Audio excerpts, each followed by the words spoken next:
This is the chapter that we all know from the movie that's actually portrayed very, very clearly and pretty detailed. So this is the chapter where the big attack happens.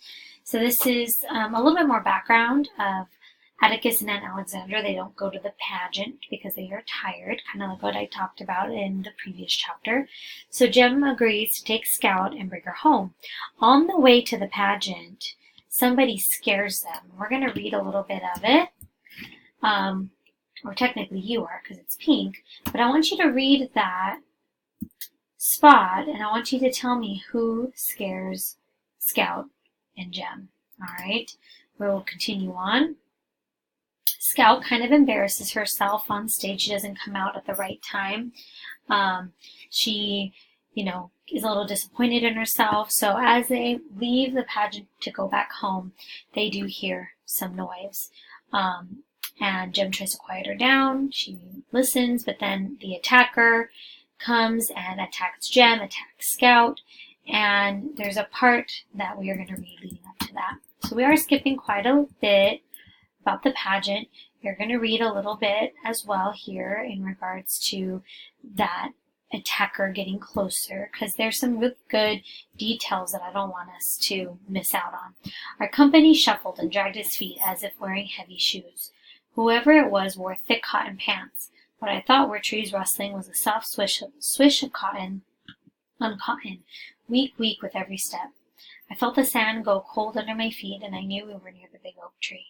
Jem pressed my head. We stopped and listened. Shufflefoot had not stopped with us this time. His trousers swished softly and steadily. Then they stopped. He was running toward us with no child steps.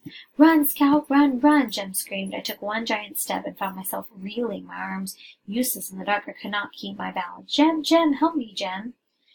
And if you read more, something crushed the chicken wire around me, metal ripped on metal, and I fell to the ground and rolled. Kicking noises, there's a lot that's going on. Please read this part because there's a question about it. You can read a little bit more about after the attack has happened.